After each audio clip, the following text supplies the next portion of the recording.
Hi, I'm Femi OK and you're in the stream. Today, sacred land, secret legislation and billions of dollars. We'll tell you how all of this is connected to a controversial copper mine.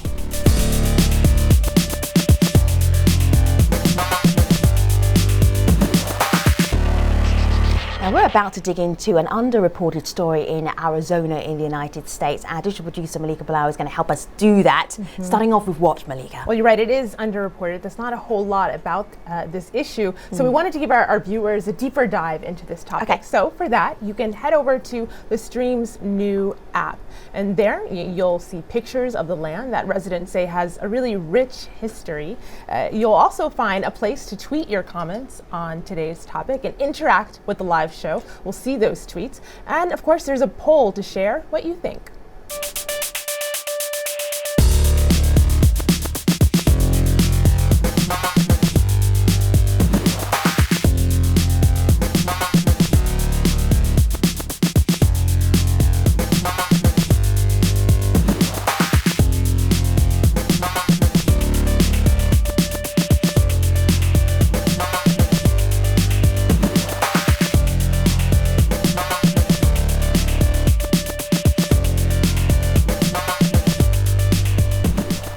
For more than a decade, mining giant Rio Tinto has been trying to acquire an area of land in Oak Flat in the US state of Arizona. It contains a very large deposit of copper ore, and that's a mineral that's found in everything from mobile phones to computers to household appliances. Back in December, US lawmakers very quietly tucked a measure in an unrelated military spending bill, giving Rio Tinto federally protected land as part of a land swap. This paved the way for the Resolution Copper project that is projected to create thousands of jobs and generate more than $61 billion over 60 years. The prospects of an economic boost has many in the nearby town of Superior supporting the mine. But members of the Native American San Carlos Apache tribe claim the site at Oak Flat is holy and has to be protected. Environmentalists have also joined in ongoing protests, arguing the venture will have a negative impact on the area. Joining us to discuss all of this via Skype from Superior, Roger Featherstone, the director of Arizona Mining Reform Coalition, and that's a watchdog group that opposes the land swap. Pete Rios is a former Arizona state legislator and Pinal County supervisor. And also in Superior, Vinalda Grant, the San Carlos Apache Historic Preservation Officer. And in Tucson, Rick Grinnell, the Vice President of the Southern Arizona Business Coalition. Now, before we start, I have to mention that Rio Tinto turned down our invitation to appear on the program, but I'm really glad to have all of you in the mix. I'm going to look back here on my laptop. I want to show you where we're talking about here in the United States. So we can see the United States here. I'm going to zoom in a little bit. We're heading for the Oak Flat campgrounds, going a little bit closer here. You can see the little pointer, so you can see where we're going. A little bit closer. And you can see we're also very close to the Tonto National Forest. And then eventually we're going to find Superior, which I'm going to click on there.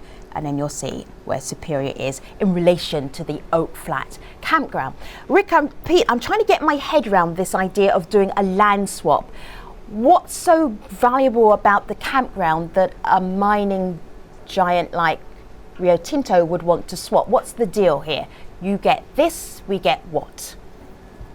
Well, underground is where they're going to be developing the what they call block cave mining project underground below that particular site. Yeah. And some of the concerns that the community has and the Native Americans up here have is that this site will collapse in itself.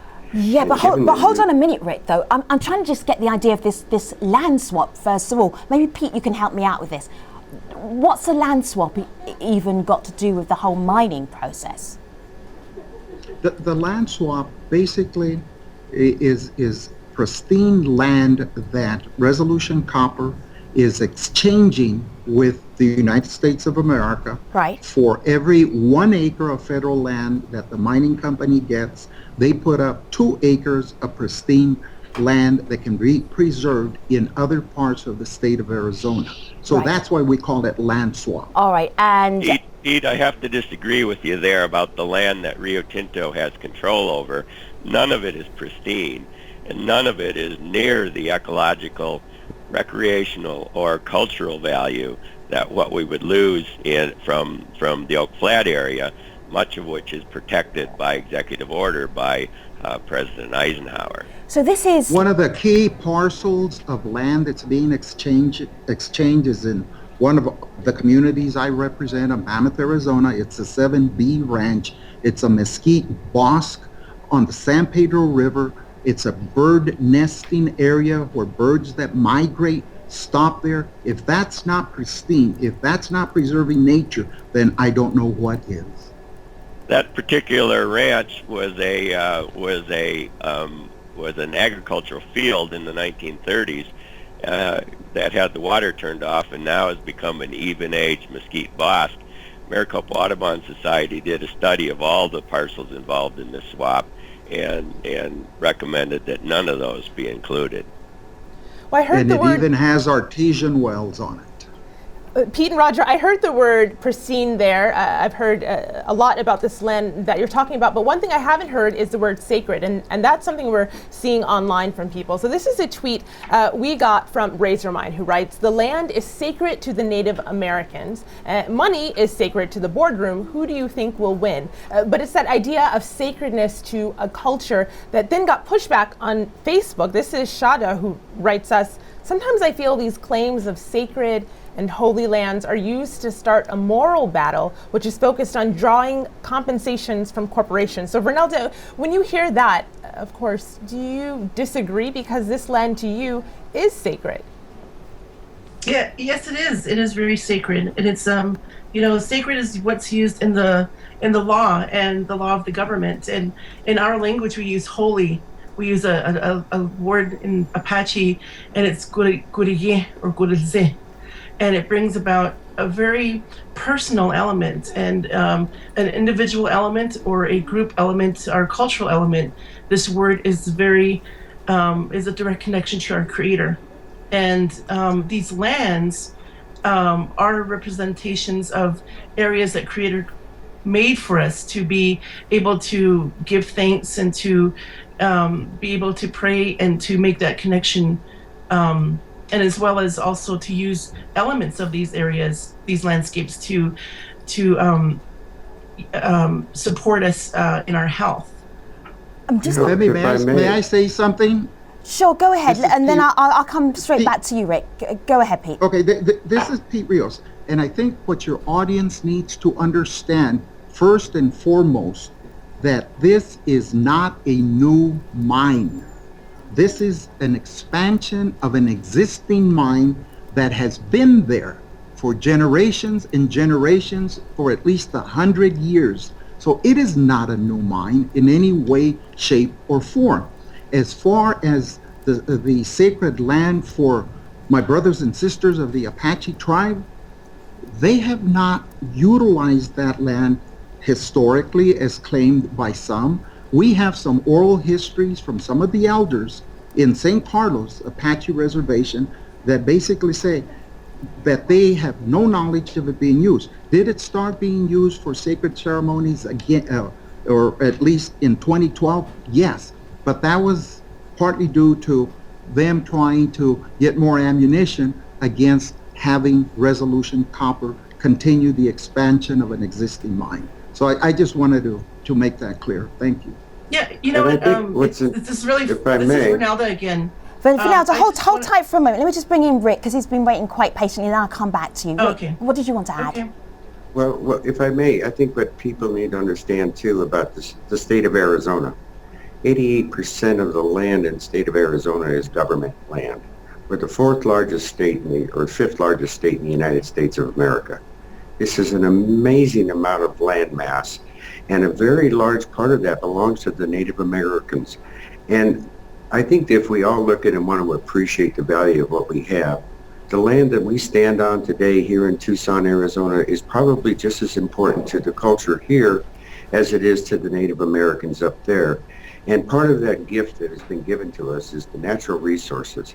And you have to be able to mine where the ore is and utilize and maximize. And as Mr. Rios just pointed out, which is very important, the Magnum Copper Project This is not a new idea.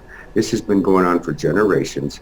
And the evolution and the reclamation that has taken place at that old project is also important for people to understand. So this is out of respect for the Native American desires here. Sure. I also have to respect the rest of the state and people around the world appreciate the lands that they live on. Okay, Fenelda. Well, as an anthropologist and archaeologist, it's very, it's easy to just, believe that what archaeologists taught is that because of their studies, because of the age of science that we're living in, and because of their documentation, whatever they come up with and whatever they see and read on the lands, recent, the claim that we didn't practice our ceremonies in that area until 2012 is all not representative of what is truly what the fact is we've been there since time immemorial, since there's bands of Apaches that have been, the creation stories stem from this area. Right. And because of the way the government has set us up, the way we were killed, the way we were, hunted for, even in the late 1800s, and, don't forget that barely 100 years ago, we were still being killed.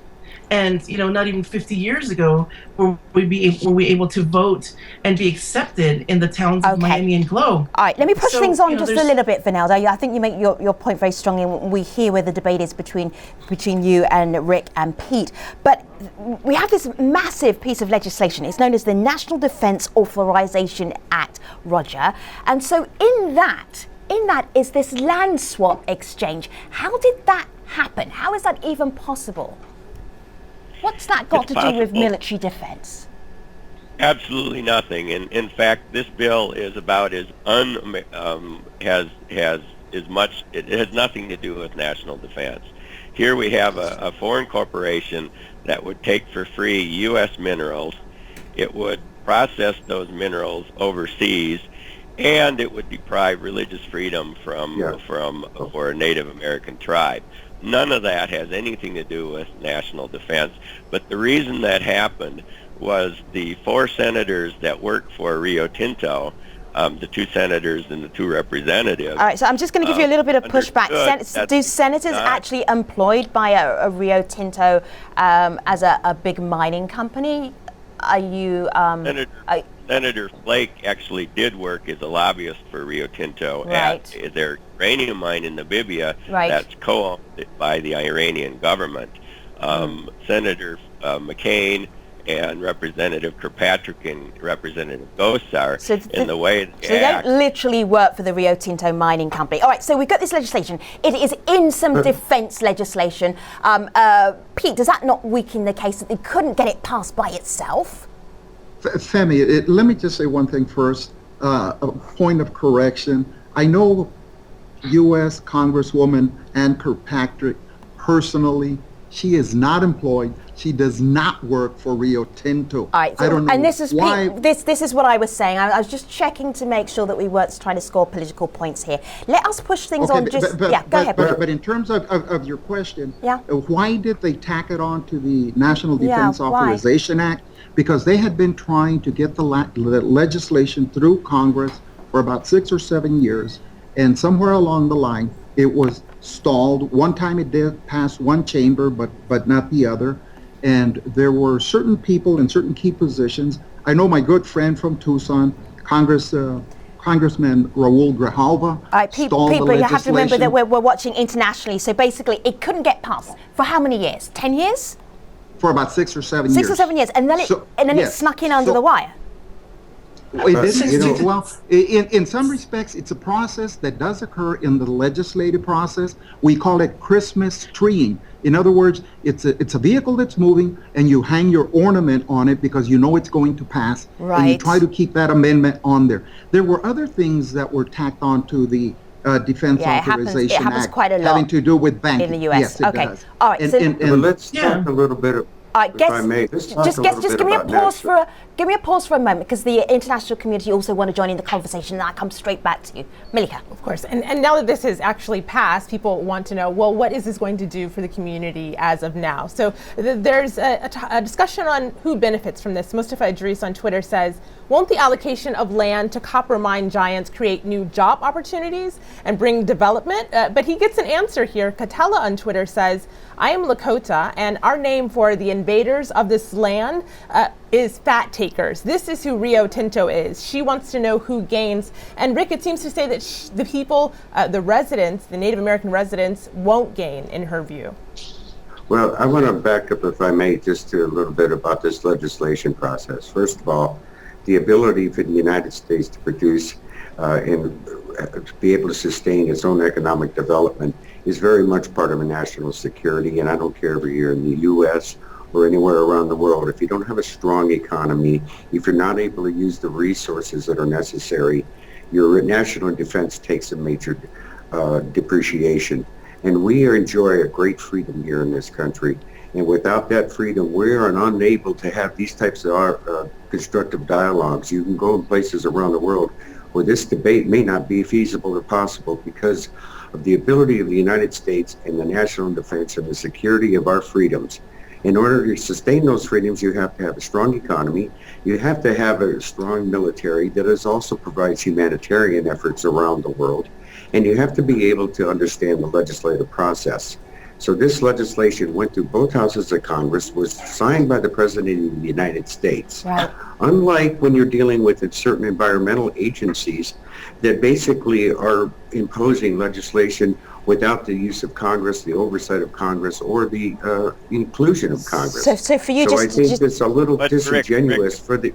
It's a little disingenuous Sure. when I hear people talking about how this was attached to a particular national defense bill, when in fact the ability to produce our own copper, to be able to produce our own oil, to be able to be a self-sustaining country so that we're not only benefiting the Americans, but also in a strong United States, you have a stronger world.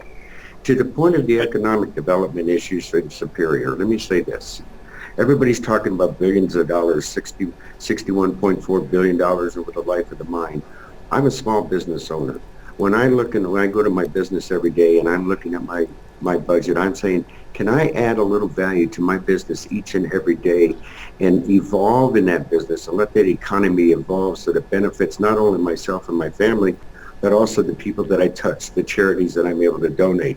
And as I evolve, as this project evolves, it becomes sort of if you will, I guess a centerpiece for the community to build around. Their economic environment will evolve with the evolution of this mining project. Tourism, the Native Americans can expand the tourism opportunities to the beautiful All right, regions so of Rick, that area. take a pause. You know, Take a pause, because I'm really this is- intrigued to see what Vanelda has to say. Vanelda, go ahead. Yeah, I was going to say, you probably need to give me like 5 to 10 minutes of time that you've given them. Yeah. Well, we're not say all doing that. time. We're not doing time here, I know, I here. understand. We're actually just I having our understand. genuine conversation. Vanelda, go ahead. Yes, I understand, but It's not about time, Vanelda, and we're wasting time now talking about time. So go ahead. What do you want to say? So there's different things that I've heard.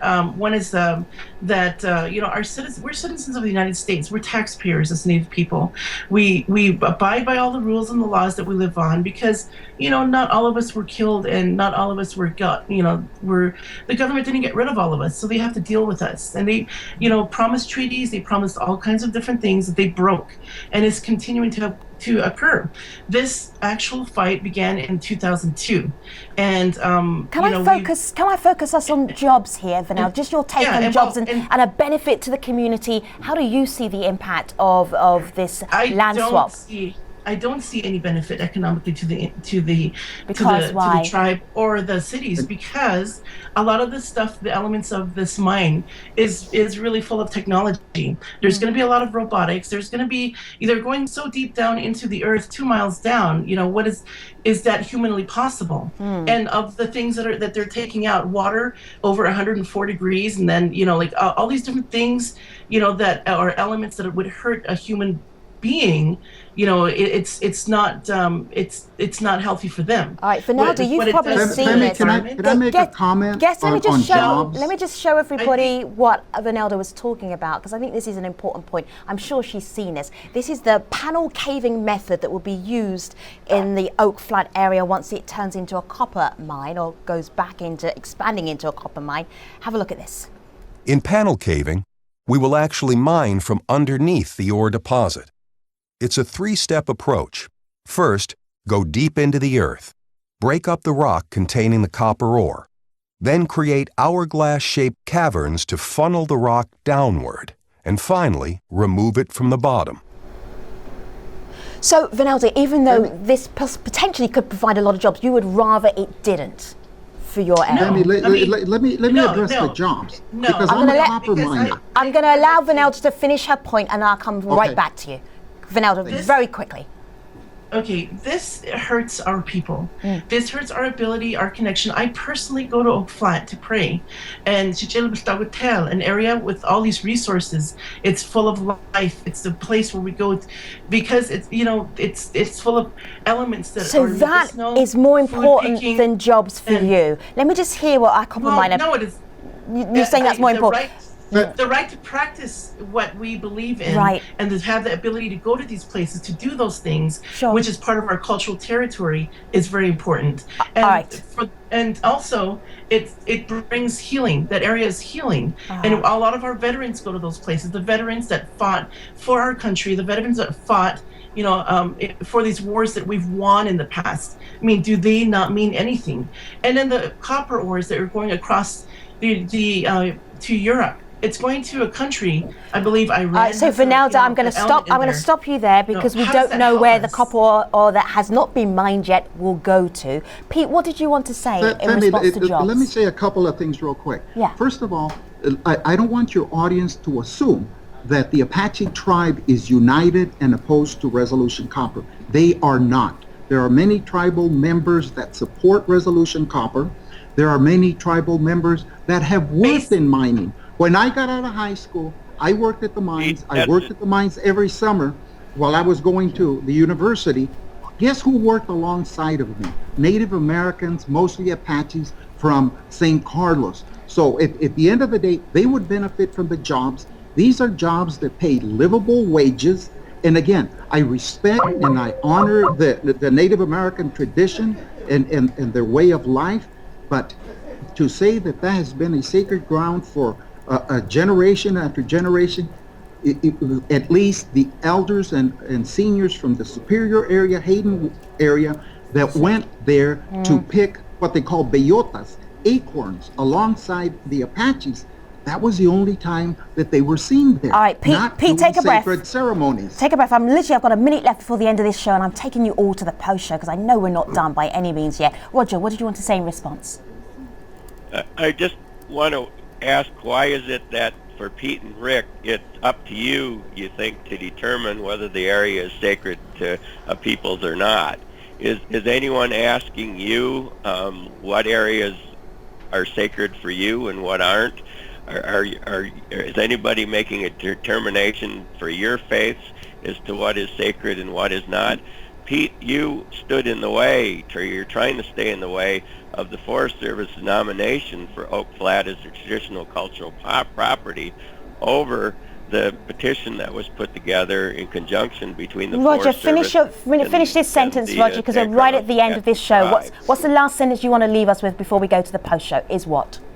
This is just one of many dirty deals done by Rio Tinto. They're not following the rules. They've never followed the rules. They never will follow the rules, and they've got to be stopped from this dangerous project. All right, this is Roger Featherstone. He's director of the Arizona Mining Reform Coalition. We also have Vanelda Grant. She's from the San Carlos Apache Historic Preservation. And also Pete Rios. He's from the county supervisor of Pinal County. And Rick Grinnell is the VP of Southern Arizona Business Coalition. They are by no means on the same page. We are taking this debate to stream.aljazeera.com. See you there in just a moment. Let me tell you about our next show. Why is the Israeli Prime Minister Benjamin Netanyahu so keen on speaking to the US Congress despite strong pressure not to. We look at how Netanyahu is reshaping US-Israel relations. We'll be doing that on the next AJ stream. Until then, see you online. Thanks for watching.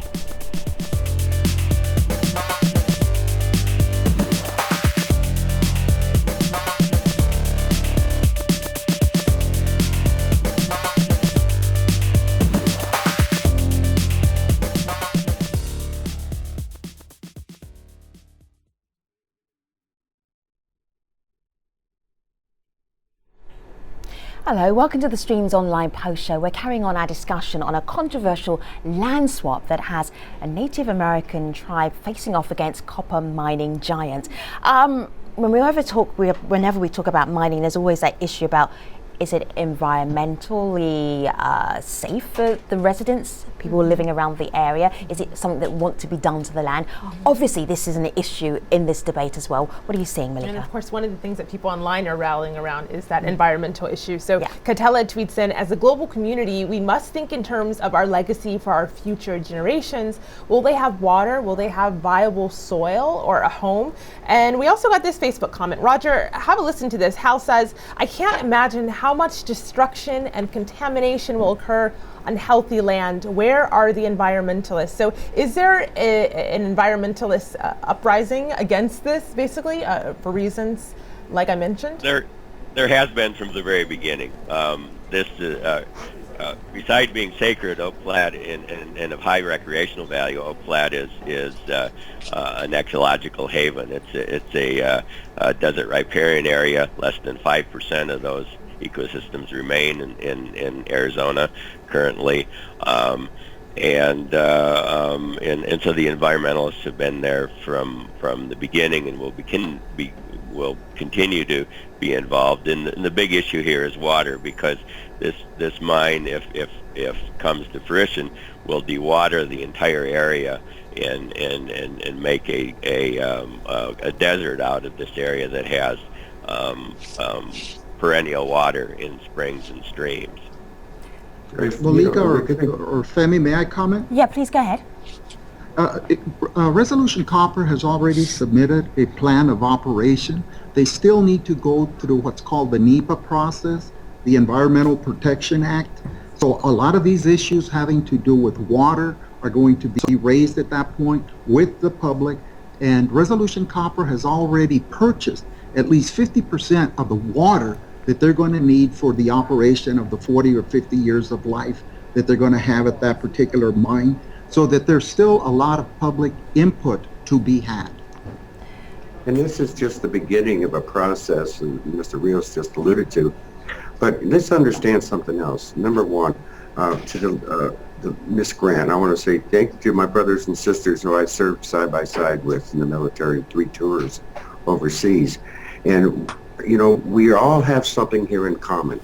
And when Mr. Featherstone alluded to what is sacred to me is the internal spirit that each one of us has, and the passion we have to do what we think is the best and the brightest. We bring an economic opportunity with this project and other mining projects, but not without the most stringent environmental regulations in the world. And if we can manage and properly mine a small, very insignificant amount of area, and we can do that with the best opportunities for success, we become an example of how mining operations around the world can adopt and adapt to the new technologies. And as this thing evolves, this project evolves, as the Environmental Protection Agency and the NEPA process go into phases of open public comments, you'll also see another part of this phase that we don't talk about, and that's the extended engineering capacity. That's the ability, and we have a great cooperation right here in Tucson. Rick, what does that actually mean for connected to my religion? I still don't see how that connects to my health and well-being as a person, a spiritual person, as an Apache woman.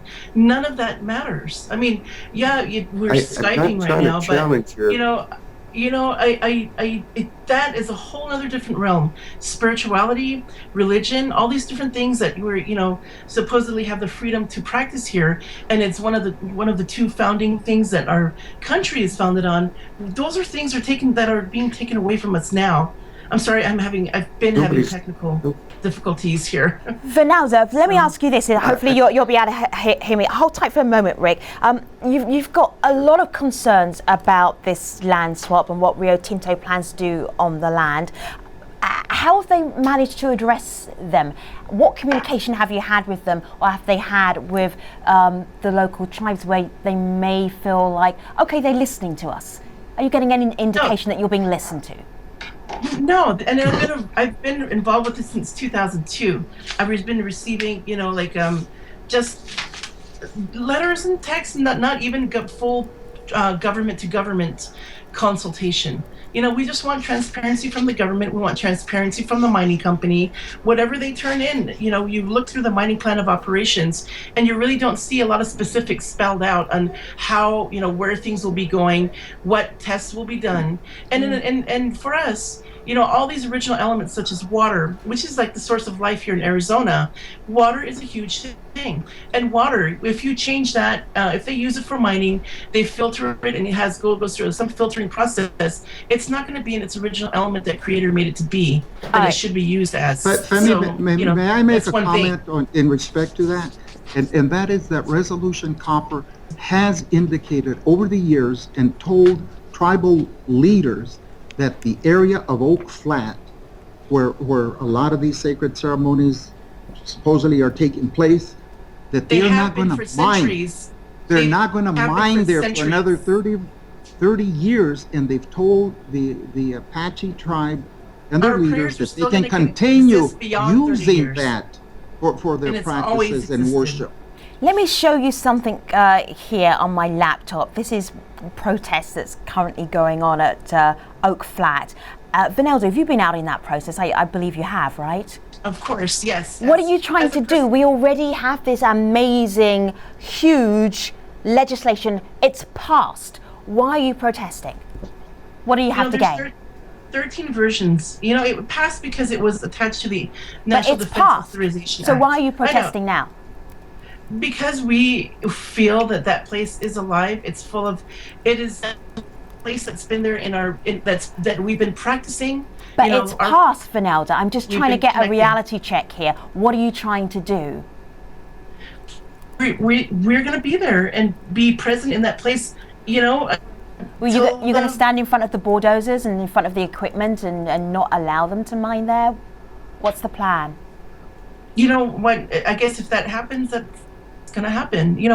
It's very important to us, and I just don't understand how to relay it to everyone out there that this is part of our life.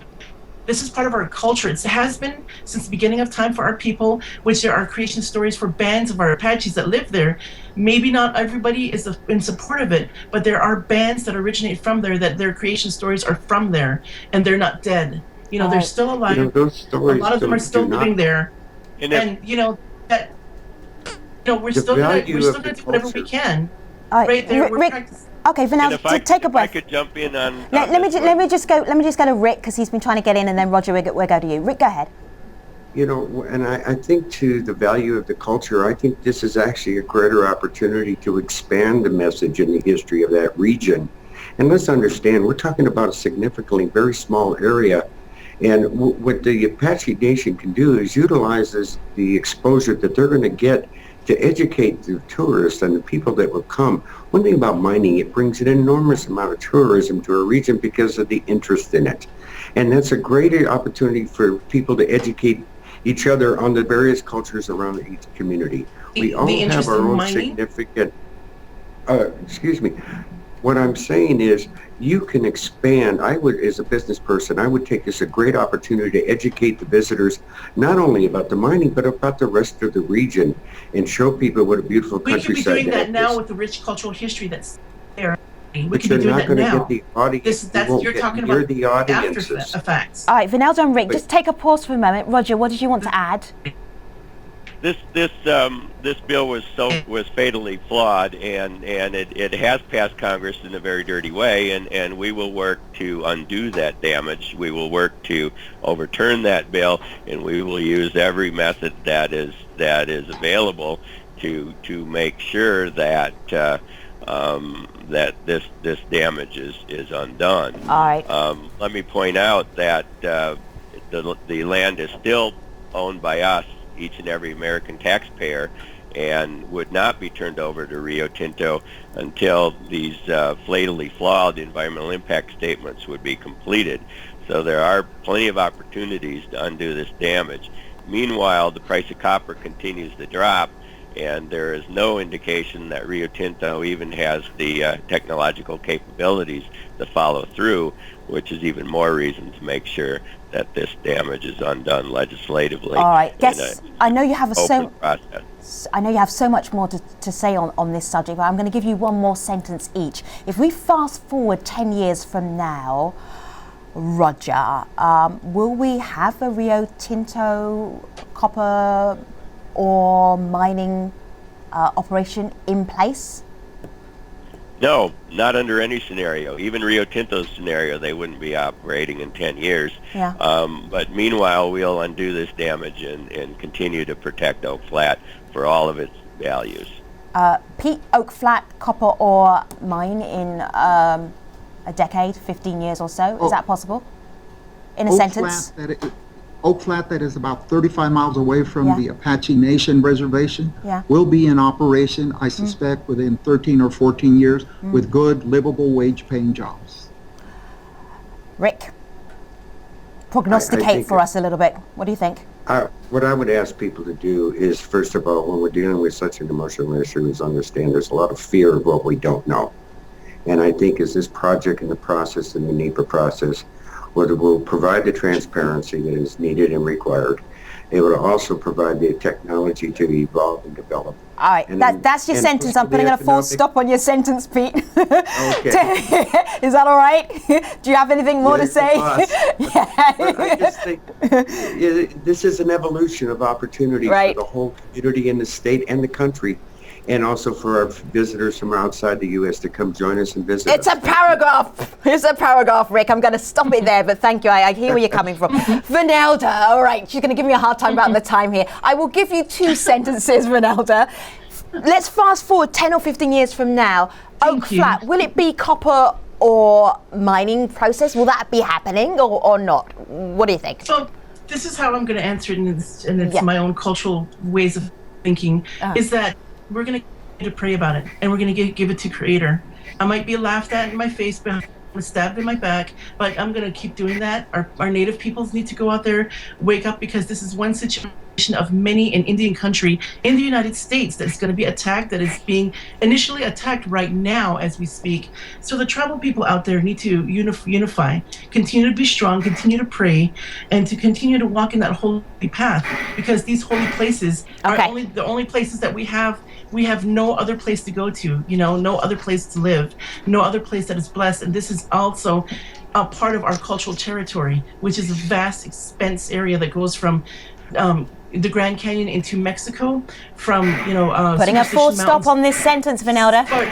Superstition Mountains all the way into Oklahoma. That's our Apache territories. It doesn't just belong in a 30 or a small 1.8 million acre reservation that the government placed us in after they didn't successfully kill all of us. Vanelda and Roger and Pete and Rick, I appreciate you sharing this untold story or underreported story, helping us unpack it. A little bit complicated, but I think you did a brilliant job. Thank you so much for being part of this discussion. Really appreciate your time today. Malika, what's our online audience making of this? I'll give the last word to a Native American community member of ours. Katela says, it's time for a new path. This is not the future that we want for our children and our planet. We need to choose beyond profits. All right, thank you again to our guests. So let's move on to the next AJ stream, and I can tell you what's coming up on Monday. So on Monday, why is Israeli Prime Minister Benjamin Netanyahu so keen on speaking to the US Congress despite strong pressure not to? We look at how Netanyahu is shaping US-Israel relations. We'll be doing that on the next stream. See you soon. Take care.